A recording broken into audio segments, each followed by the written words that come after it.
My phone buzzed and I glanced at the screen. Emily's message. Having lunch with Jacob. Just call an Uber. I read it again. My chest tightened. Jacob. I whispered, "Why him?" The Uber app opened in my shaking hand. As the car crawled through traffic, I stared at the message like it was poison. When I got home, I dropped my bag and dialed Emily. "Hey, babe," she answered, cheerful. "You with Jacob?" I asked, forcing calm. Her pause was sharp. "Yeah, just lunch. Why?" "Strange," I muttered. "You never mentioned it." "It was last minute," she said quickly. "He wanted advice about work." "Advice?" My voice cracked. "From you?" She laughed lightly. "Don't be jealous. He's your best friend." "Exactly," I snapped. "That's why I should know." "Relax," she sighed. "You're overthinking." I bit my lip. "Maybe." The silence stretched. She finally said, "We'll talk later, okay?" And hung up. I dropped the phone on the couch and buried my face in my hands. That night when she came home, I pretended to be casual. "Hey," I greeted, eyes on the TV. She kissed my cheek. "Long day?" "Not really," I said. "How was lunch?" Her eyes flickered. "Good, we just talked." "About what?" I pressed. "Work stuff," she answered too fast. I muted the TV. "Funny, Jacob never mentioned it." Her smile froze. "Why would he? It was nothing." "Nothing," I repeated bitterly. "That's what you call hiding things?" She crossed her arms. "You're acting paranoid." "Paranoid?" My laugh was hollow. "You're lying, Emily." Her jaw tightened. "I'm tired. I don't want to fight." I leaned forward. "Then tell me the truth." "There's nothing to tell," she snapped. I stared at her, searching her face. "Do you love him?" Her eyes widened. "What?" "No, I love you." "Then why Jacob?" I whispered. She shook her head. "You're twisting everything." I clenched my fists. "Stop gaslighting me." "Gaslighting?" she scoffed. "You're losing it." I stood. "I saw the way you looked when I asked." "You flinched." Her voice broke. "You don't trust me anymore," I whispered, "because you gave me a reason not to." She turned away, grabbing her phone. "I can't deal with this. Emily," I called, my voice cracking. "Don't walk away." She froze at the door, then sighed. "Fine. Jacob just needed a friend. That's all." I stared at her back. "And you couldn't be honest?" She didn't answer. I sank into the couch, whispering, "You've already chosen." Her shoulders shook, but she didn't turn around. "You're wrong," she muttered, then disappeared into the bedroom. The door shut like a verdict. I sat in the silence, my chest burning, my heart screaming. The next morning I sat at the kitchen table staring at Emily pouring coffee like nothing had happened. "Sleep well?" she asked. "Not really," I muttered. "Kept thinking about yesterday." Her hand froze. "Yesterday?" "Lunch with Jacob," I said. "Why didn't you tell me?" She forced a laugh. "I already told you. It was just work talk." "Work?" I narrowed my eyes. "Since when does Jacob talk work with you?" She shrugged. "He was stressed. I listened. That's it." "Strange," I said, "because when I called, you sounded nervous." Her smile twitched. "You're imagining things." "Am I?" I leaned forward. "Then tell me exactly what you two talked about." She sipped her coffee too quickly. "Deadlines, clients, nothing important." "Nothing important," I echoed. "Funny how you lied so quickly if it was nothing." Her eyes hardened. "I didn't lie." "You changed the subject last night," I pressed. "You do that when you're hiding something." She slammed her mug down. "Are you accusing me of cheating?" My chest tightened. "I'm accusing you of lying." "I'm not lying," she shouted. "Then why can't you look me in the eye?" She glared. "Because you're being ridiculous." I laughed bitterly. Ridiculous is me trusting you." Her voice cracked. "You're twisting everything." I shook my head. "No, Emily. You are." The room went quiet. She grabbed her bag. "I don't have time for this. I'm late." "Of course you are," I whispered. The door slammed, leaving me alone with the echo. Hours later, my phone buzzed. A message from Jacob. "Yo, bro, missed you yesterday.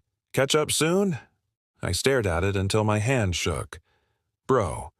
The word stabbed me. I typed, "Yeah, sure," then deleted it. I wanted to scream instead. When Emily came home that night, I was lying on the couch, phone in hand. She dropped her keys. "Why are you sulking?" "Sulking?" I sat up. "I'm trying to figure out why my girlfriend lies to me." She groaned. "We're still on this." "Yes," I said sharply, "because you're hiding something." "I'm not," she snapped. "Then why didn't Jacob tell me? Why did he act like nothing happened?" "Maybe because it was nothing," she yelled. "Nothing feels like betrayal when you keep it secret," I shot back. Her face twisted. "You're paranoid. Admit it." Paranoid? My voice cracked. Or am I the only one not blind? She turned away. "I can't keep defending myself." "You shouldn't need to if you're innocent." She froze, her breathing heavy. "You don't trust me," I whispered. "Not anymore."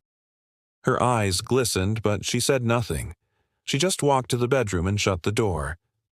I lay awake, that night, listening to her calm breathing beside me while my chest pounded like a drum. For the first time, the bed felt foreign, like she didn't belong next to me anymore. At lunch the next day, I sat across from Daniel in the cafeteria, stirring food I couldn't taste. "You look like hell," he said, biting into his sandwich. "What's going on?" I hesitated, then sighed. "It's Emily." He frowned. "What about her?" "She had lunch with Jacob," I muttered. "Didn't tell me. Lied straight to my face about it." Daniel leaned back. "Jacob? The Jacob you call your brother?" "Yeah," I whispered, and she brushed it off like I'm paranoid. He chewed slowly. "Okay, that's not good. But one lunch doesn't mean an affair." I clenched my jaw. "It's not just the lunch, it's how she lied, how she avoids my eyes, how Jacob pretends like nothing happened." Daniel set his food down. "Listen, don't jump to conclusions. You'll destroy yourself if you see ghosts where there aren't any." I slammed my fork onto the tray. "I'm not seeing ghosts. I know her. I know when she's lying." "Then what do you want me to say?" Daniel asked calmly. "Catch her? Spy on her? That's not you." I stared at the table. "I don't know who I am anymore." He softened. "Then watch. Don't accuse, don't explode. Just watch closely. Truth shows itself." I looked at him. "And if the truth is what I think it is?" "Then you'll know for sure," he said firmly, "and you'll decide what to do." I nodded weakly, but the pit in my stomach grew heavier. That night at home, I tested her. "Long day?" I asked, watching her take off her shoes. "Exhausting," she sighed. "Had to stay late." "Late?" I tilted my head. "But your office closes at 6. She froze for half a second. "Paperwork. Deadlines." I smiled tightly. "Right. Deadlines." She tossed her bag aside and reached for her phone. I asked, "Who keeps texting you lately?" "No one," she said quickly, locking the screen. "No one?" I smirked. "You hide no one a lot." Her eyes narrowed. "You're doing it again." "Doing what?" I snapped. "Asking questions you don't want to answer?" "I'm tired," she muttered, walking to the bedroom. I whispered to myself, "Of course you are." Later, I caught her smiling at her phone in the kitchen. "What's so funny?" I asked. She jumped. "Just a meme." "Show me." She hugged, the phone to her chest. "You don't need to see everything." I stared at her. "Maybe I do." She stormed off. "You're suffocating me," I shouted after her. Then stop hiding. The house went silent again, but inside me, fire roared. The next day, Jacob called while I was at work. "Bro!" His voice boomed through the speaker. "Haven't hung out in forever." I gripped the phone. "Busy." "Too busy for me?" He laughed. "Don't tell me Emily's got you locked up." My blood boiled. "Don't bring her up." He paused. "Whoa, chill. What's wrong?" "Nothing," I lied. "Just busy." He chuckled. "Fine, we'll grab drinks soon." "Yeah," I muttered, hanging up before he could say more. I sat at my desk, staring at the wall. His voice felt slippery, like every word hid something. That evening, Emily smiled when I walked in. "Hey, love," she greeted, kissing me lightly. Her kiss felt staged, like she was reading from a script. "How was your day?" she asked sweetly. "Fine," I said flatly. "Yours?" she beamed. "Great. Just busy, you know how it is." I studied her smile. "Yeah, busy." For the first time since I met her, I realized I didn't believe a single word she said. Emily grabbed her purse. "I'll be late. Meeting. A client for dinner." "A client?" I repeated. "At night?" She rolled her eyes. "Not everyone works 9 to 5. I forced a smile. "Where's the meeting?" "Downtown," she answered too quickly. "Don't wait up." The door shut before I could reply. I muttered, "Downtown, huh?" and grabbed my keys. My hands shook on the wheel as I followed her car from a distance. Every red light felt like a test. "Please prove me wrong," I whispered. "Please." Her car finally pulled into a quiet restaurant lot. I parked across the street, heart hammering. She stepped out, adjusting her dress. A second later, Jacob appeared from inside. My stomach dropped. He opened the door for her, and she smiled the way she used to smile at me. I gripped the steering wheel. "No, no, no." They walked in together. I forced my legs to move, slipping toward the windows. Through the glass, I saw them at a corner table. Jacob leaned close. "You look amazing tonight." Emily laughed, brushing his arm. "Stop. Someone." "Will hear." My chest caved in. That laugh used to be mine. He whispered something, and she covered her mouth, giggling. I pressed my forehead against the cold glass. Why him? Why my best friend? The waiter brought wine. Their glasses clinked. Emily's hand rested on Jacob's forearm, lingering like it belonged there. My breath caught. "That's mine," I muttered. "That was supposed to be mine." I lifted my phone, hands trembling, and snapped a picture. The shutter sound felt like a gunshot. Jacob glanced toward the window. I ducked, heart racing, then slowly peered again. He was smiling, unbothered. Emily leaned in. "He doesn't suspect?" Jacob smirked. "He's clueless." Her lips curved. I almost feel guilty. I bit my tongue until I tasted blood. Jacob said, "Don't. He'll get over it." She shook her head. "He trusts me too much." I whispered to myself, "Not anymore." My vision blurred with tears, but I kept snapping pictures. Her laugh, his smirk, their hands too close. Proof. I wanted to storm inside, flip the table, scream their names until the walls shook. My fist tightened, but my legs refused to move. "Do something," I hissed at myself. "Say something." But I stood frozen, a ghost watching my life crumble. Inside, Emily leaned across the table. "We can't keep sneaking forever." Jacob chuckled. "Then don't. He'll break eventually." She lowered her voice. "He doesn't deserve this." He reached for her hand. "Then stop thinking about him."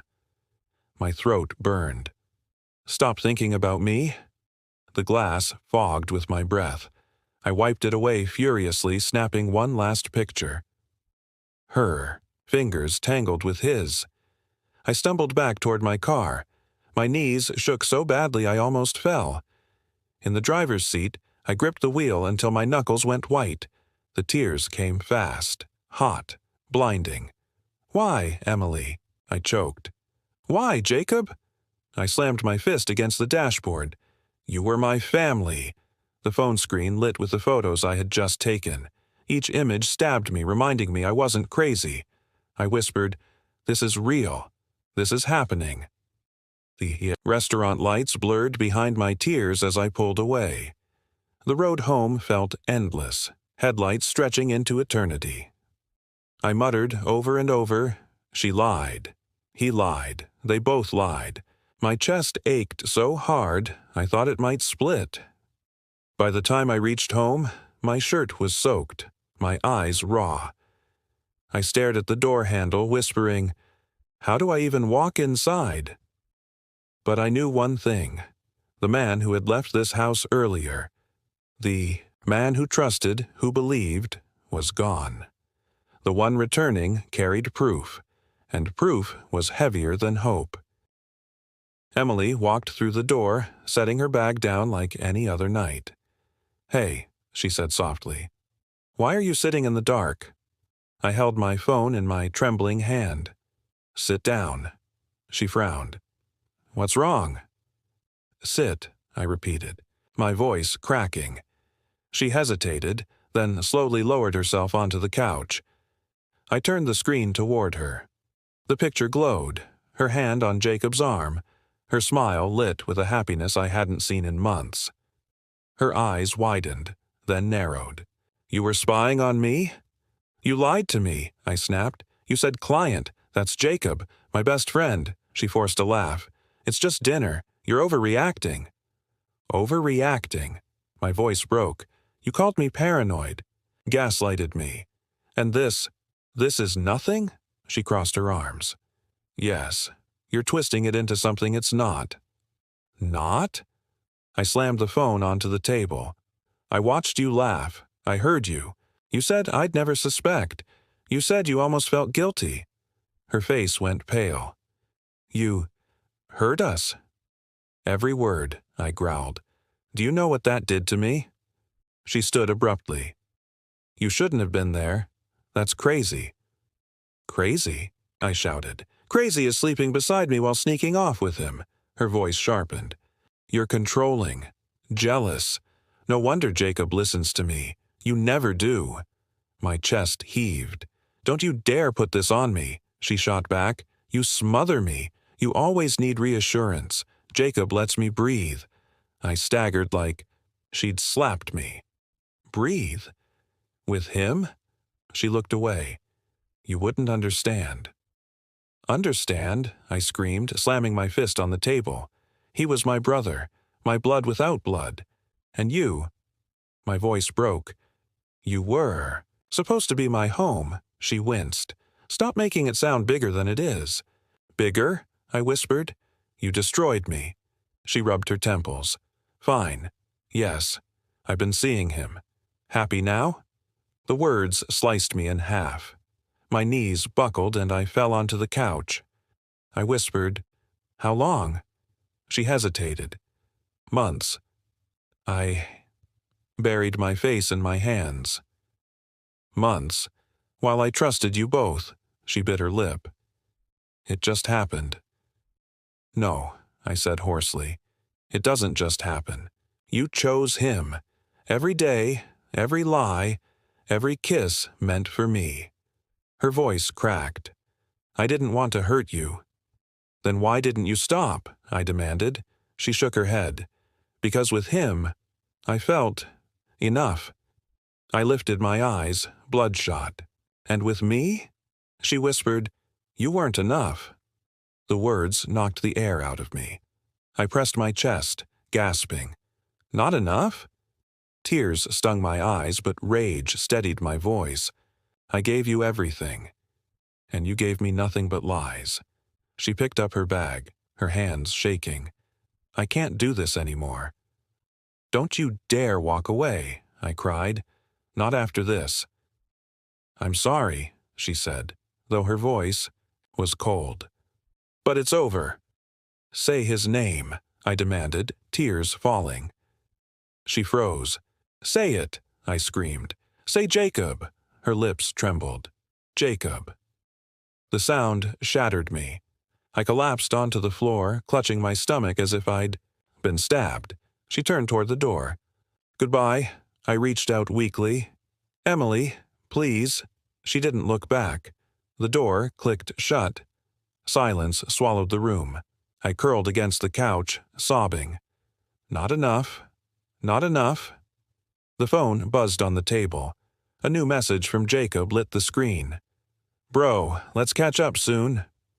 I stared through blurred vision, whispering, "Brother, you killed me." The room spun. My chest burned. I pressed my forehead to the floor, drowning in disbelief. The woman I loved. The man I trusted most. Both gone. Both together. And me. Left. Broken in the shadows of what used to be my life. I stayed on the couch for 3 days, barely moving. The curtains stayed shut. The dishes piled up.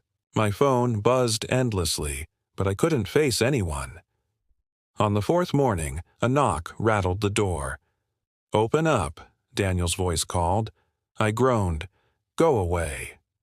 Not happening. The door creaked, then footsteps approached. Jesus, man, this place stinks. "Leave me alone," I muttered, pulling the blanket over my head. He yanked it off. "No, you've been MIA. Talk." I turned my face toward the wall. "There's nothing to say." Bullshit. He crouched beside me. "It's Emily, isn't it?" I swallowed hard. His tone softened. "She's gone, right?" "Not just gone." My voice cracked. "With Jacob." Daniel froze. "Jacob? You're Jacob?" I nodded, biting my lip. Son of a... He punched the couch cushion. I knew something was off about him. But her? Damn. I whispered, "I don't even know who I'm without them." "You're still you," he said firmly. "They don't get to take that away." My throat tightened. She said I wasn't enough. His eyes flared. "That's not truth. That's poison. Don't swallow it." I laughed bitterly. "Easy for you to say." "No," he shot back. "Hard for me to watch. You think you're broken, but I see someone who's been stabbed in the back and left bleeding. Get up and stitch yourself. Man." I pressed my hands into my face. "I can't." "You can," he insisted. "Don't let them destroy you. That's what they'd want. Your silence, your collapse." His words pierced through the fog. "So what do I do then?" Leaned closer. "Decide. Stay down or rise. Which one honors you more?" The question lodged in my chest. I stared at the mess around me, the wreckage I'd become. "I don't know how to rise," I whispered. "Start small," he said. "Shower, eat, write, do something, anything." "Write?" I frowned. "Yeah," he shrugged. "Get it out of your head. Paper doesn't betray." He stood, glancing at the empty bottles near the sink. "I'll check in tomorrow. Don't let me find you rotting here." The door closed behind him. Silence pressed again, but different this time. His words echoed. "Stay down or rise." I dragged myself to the desk, pulled out a notebook. My hands shook as I wrote Emily's name, then Jacob's, then every date, every excuse she'd used, every night Jacob had canceled plans with me.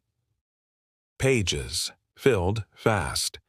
Receipts I'd kept in drawers, gas station slips, restaurant charges. I taped them in. Each lie became a record. I whispered, "You thought I wasn't paying attention." The more I wrote, the clearer my mind grew. Rage sharpened into cold precision. "I won't beg you back," I said to the empty room, "and I won't fight him like some jealous fool." I flipped the page, scribbling. Truth, patience, karma. The pen carved deep into the paper. But I'll guide it. Night bled into morning. I didn't notice the sun. For the first time since she left, my chest didn't feel hollow. It burned with purpose. Daniel leaned over my desk, his voice hushed but urgent. "It happened. Jacob's out." I blinked. Out. Fraud investigation. Contracts canceled. Mrs. Carter nearly exploded when the auditors brought proof. The board cut ties immediately. I let the words sink in. So it's done. Daniel nodded. He's finished. I leaned back, exhaling slowly. I told him he'd destroy himself. Daniel smirked faintly. Guess you were right. By afternoon, the office buzzed like a hive. Whispers floated everywhere. Jacob forged numbers. Manipulated deals left clients furious. No one defended him. His name had turned toxic overnight. That evening, as I left work, I spotted her. Emily stood by my car, arms wrapped around herself, eyes swollen. I stopped. "Why are you here?" She looked up, tears streaking her cheeks. I didn't know where else to go. I kept my distance. "You shouldn't have come." "Please, just hear me out," she whispered. I crossed my arms. "Say it, then leave." Her lips trembled. "I'm sorry, I was blind, selfish. Jacob, he wasn't who I thought. He lied, cheated, used me. I should have seen it." I let out a dry laugh. "And what? Now you've suddenly realized I was the one who cared?" She winced. "I know I hurt you, but I never meant—" I cut her off. "You meant every choice. You chose him. You chose comfort, not love." Her tears spilled faster. "I thought I was building a future. Instead, I ruined everything." "You didn't ruin everything," I said quietly. "Just what you had with me." She stepped closer. "We can fix it. Please, I'll do anything. I miss you." I shook my head slowly. "You don't miss me. You miss safety. You miss not being alone. That's not love." She reached for my arm. "I do love you." I pulled back. "No. If you loved me, you wouldn't have betrayed me the way you did." Her voice cracked. "I was stupid." "You were greedy," I corrected. "And now you're empty-handed." Her shoulders shook as she whispered, "I don't want to lose you forever." I stared at her, feeling the weight of every sleepless night, every unanswered question, every wound she'd left. My voice was steady when I finally spoke. "You already lost me." She gasped softly, as if the words cut deeper than she expected. "So that's it. After everything we shared, you just walk away." "You walked away first," I said. "I begged for honesty, and you chose betrayal. Now I choose freedom." Her knees seemed to buckle and she leaned against the car. "I have nothing left." The bitterness in me softened, but only slightly. "That's not my burden anymore." Her sobs filled the night air. "I thought he'd give me the world. Instead, he left me in ruins." I studied her for a long moment. Once, those tears would have broken me. Tonight, they freed me. "Emily," I said firmly, "you made your choice. Live with it." She covered her face with trembling hands. "Please, don't leave me like this." But I already knew what I had to do. I unlocked my car, opened the door, and looked at her one last time. "Goodbye." Her eyes searched mine desperately. "You don't mean that." "I do," I said softly. "For once, I'm not the broken one." I slid into the car and shut the door. Through the window, I saw her crumble to the ground, sobbing. For the first time, I didn't feel the urge to pick her up. I started the engine, letting her figure out how to stand on her own. Driving away, my chest felt lighter, not because she hurt, but because I finally stopped carrying her weight. When I got home, Daniel called. "You all right?" "I am." I said. "You saw her, didn't you?" "Yes." "And?" She tried crawling back. "But it's over. Completely over." Daniel was quiet for a beat. "You sound different." "I am different," I admitted. "For the first time, I'm not the one shattered on the floor." He exhaled. "Good. You deserve peace." I'm not looking for peace, I said. I'm building something new. Daniel chuckled lightly. Then let the past stay buried. I ended the call and sat in silence. Jacob's empire had collapsed. Emily's mask had crumbled. And me, I was still standing. The night was quiet outside my window, almost serene. I thought back to every insult, every betrayal, every moment I felt worthless. None of it owned me anymore. For once, I wasn't the victim. I wasn't chasing ghosts. I wasn't begging for love. I was free. Daniel leaned back in the cafe chair, grinning. You're different now, you know that? I sipped my coffee. Different how? You sit taller. You speak like you own the room. A year ago, you barely looked up. I smirked. Guess losing everything teaches you how to stand. Or maybe, he said, pointing at me with his spoon, you finally realized you were never the one lost. I chuckled. That's debatable. He leaned closer. No, listen. You've rebuilt yourself. I've watched it. The late nights, the risks, the patience. You're not chasing ghosts anymore. His words lingered, and I nodded. For the first time, I'm not chasing anything. I'm just building. Mrs. Carter slid into the seat beside us, her sharp eyes scanning me. He's right. You've grown. The board sees it too. I raised a brow. The board? She folded her hands. They've been watching how you handle projects. Steady, confident, decisive. You've become a leader without realizing it. Blinked. Me? A leader? She smiled faintly. Yes, because you stopped asking for permission to be one. Daniel laughed. See? Told you. The guy's a damn phoenix. I shook my head, though a smile tugged at me. Feels strange hearing that. For so long, I thought I was just surviving. Mrs. Carter touched my arm gently. Survival was the beginning. Now comes the thriving. Her words stirred something deep in me. I exhaled. I never thought I'd make it here. Not after... She interrupted softly. After betrayal, after heartbreak, that was just fire, forging steel. I swallowed hard. Maybe you're right. Daniel leaned back, smirking. So what happens to Jacob now?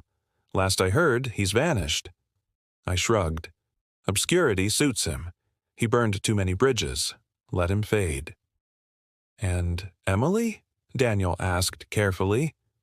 I hesitated, then shook my head. She's just a ghost. A lesson, nothing more. Do you hate her? He asked.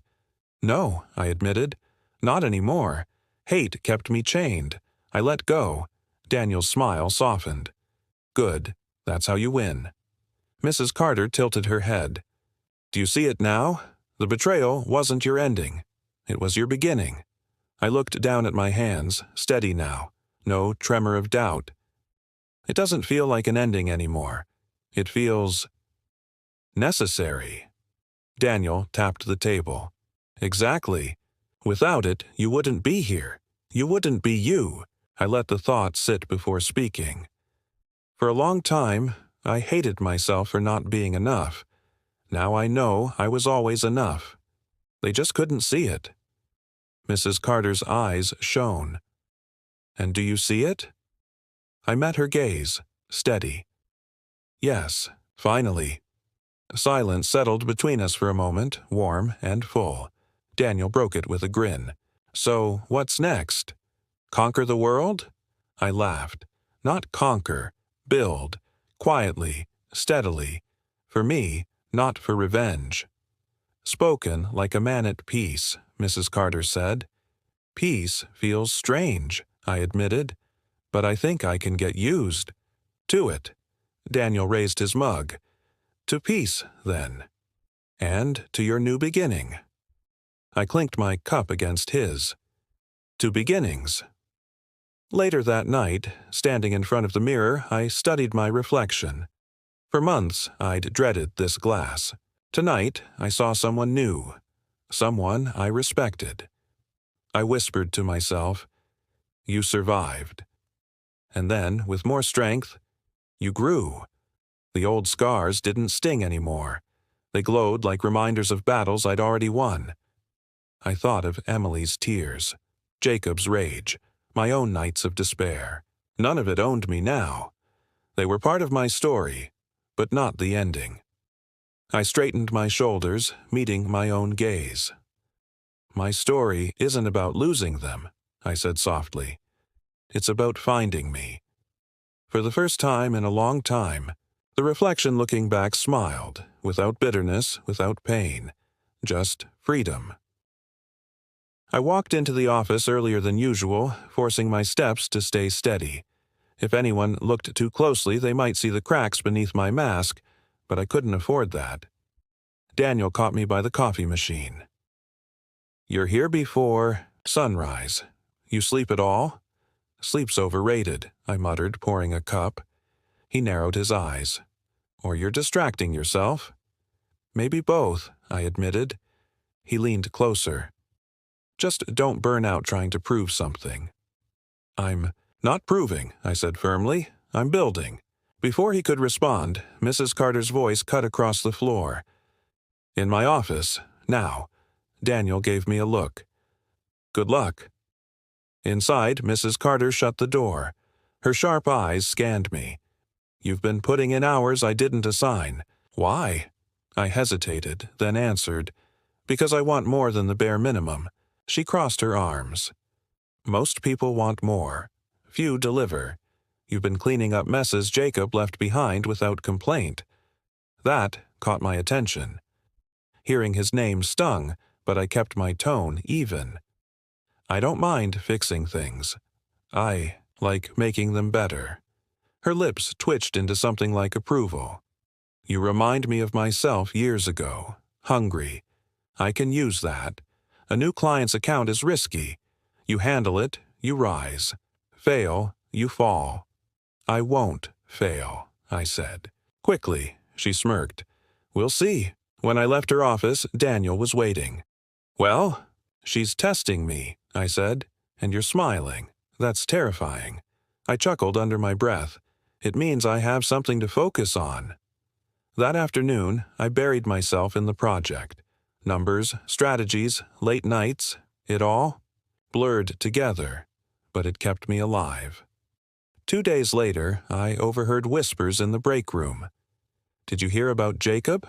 one coworker murmured. "What now?" another replied. "Something about misfiled invoices." Mrs. Carter's furious. Stirred my coffee slowly, pretending not to listen, though every word lit sparks in me. At lunch, Daniel slid into the seat across from me. "You hear the storm brewing?" I raised an eyebrow. "Depends which one." "Jacob. Rumor is he's cutting corners. People are noticing." I sipped my drink. "Interesting." Daniel leaned forward. "Don't tell me you're behind it." Kept my expression blank. "Not directly," he groaned. "That smile tells me everything." "I didn't start it," I said quietly. "But truth doesn't stay buried forever. Sometimes it just needs light." "You're dangerous when you talk like that." "Good." The next morning, Emily strolled into the lobby with Jacob, her hand looped possessively through his arm. She laughed too loudly, tossed her hair too often. People watched, but their smiles looked forced. Daniel muttered, "She's trying too hard." I nodded once. Charm fades when people see the cracks. Later that week, Mrs. Carter called me again. "Your presentation impressed the client. They signed." I allowed myself a small smile. "Thank you." "Don't thank me," she replied. "You earned it. Keep this up. You'll outrun anyone who underestimates you." Her words anchored me. As weeks passed, I fed subtle truths into the office air. A quiet comment here, a casual observation there. Never lies, only fragments of reality. Jacob's sloppy work, Emily's manipulation, their arrogance. People pieced the puzzle themselves. One evening, Daniel confronted me at my desk. "You're playing a long game, aren't you?" I leaned back. "What makes you think that?" "Because You're too calm. Before, you were wrecked. Now, calculated. I smirked faintly. Revenge isn't about explosions. It's erosion. And you're the tide? Exactly, he whistled. Remind me never to get on your bad side. Don't betray me, and you won't have to worry. He shook his head. You scare me, but I like this version better. At least you're alive again. Alive. The word echoed. He was right. I wasn't drowning anymore. I was steering. The whispers around Jacob grew louder. The shine around Emily dulled. Meanwhile, my name began circulating in meetings I wasn't even part of. Every night I wrote in my notebook, cataloging everything. Lies, truths, rumors, reactions. My weapon wasn't anger anymore. It was patience, and patience was lethal. Daniel dropped into the chair across from me at lunch, lowering his voice. You hear the news? I kept eating. Which news? Jacob's big partnership. It collapsed. Investors pulled out. I set my fork down. That was fast. Rumor says he promised returns he couldn't prove. Mrs. Carter's livid. I allowed myself the faintest smile. Interesting. Daniel leaned closer. You planned this? I didn't need to. He did it to himself. That night, my phone buzzed. Emily's name flashed across the screen. Against my better judgment, I answered. Her voice trembled. I don't know who else to call. I stayed silent. Jacob isn't who I thought, she blurted. He's reckless, secretive. He lies to me. I don't know what to do. I let out a bitter laugh. You once told me I wasn't enough. Now you've realized he isn't. Please don't say that, she whispered. I made a mistake. No. Emily, I said coldly. You made a choice. Now you live with it. She sniffled. You're enjoying this, aren't you? I paused. No, but I'm not rescuing you either. The line went quiet. Then she hung up. I stared at the dark screen, oddly calm. 2 days later, Jacob stormed into my office without knocking. His face was flushed, fists clenched. You think you're clever? He snapped. I leaned back in my chair. I think you're loud. Close the door. He slammed it shut. You're spreading rumors, aren't you? About the deal, about me. I met his glare steadily. Funny, I don't need to say anything. People see the truth on their own. Don't play games with me, he growled. This isn't a game, I said, my voice even. This is you, your greed, your lies. I didn't destroy you, Jacob. You destroyed yourself. His jaw worked furiously. You think you're better than me? I don't need to be better, I replied. I just need to stand tall and watch you fall. For the first time, his anger felt empty, hollow thunder with no storm behind it. He sneered, but his eyes betrayed fear. This isn't over. I leaned forward. It already is. You just haven't realized it yet. He turned sharply and stormed out, slamming the door so hard the glass rattled. Daniel peeked in a moment later. What was that earthquake? Jacob, I said, still calm. And? He accused me of ruining him. Daniel blinked. And what did you say? I allowed myself a thin smile. I told him the truth, that he did it to himself. Daniel shook his head slowly. You've changed. Maybe, I admitted, but some changes are survival. That night I opened my notebook again, writing one clean line. The cracks in their kingdom are finally showing, and for the first time I could smell his downfall.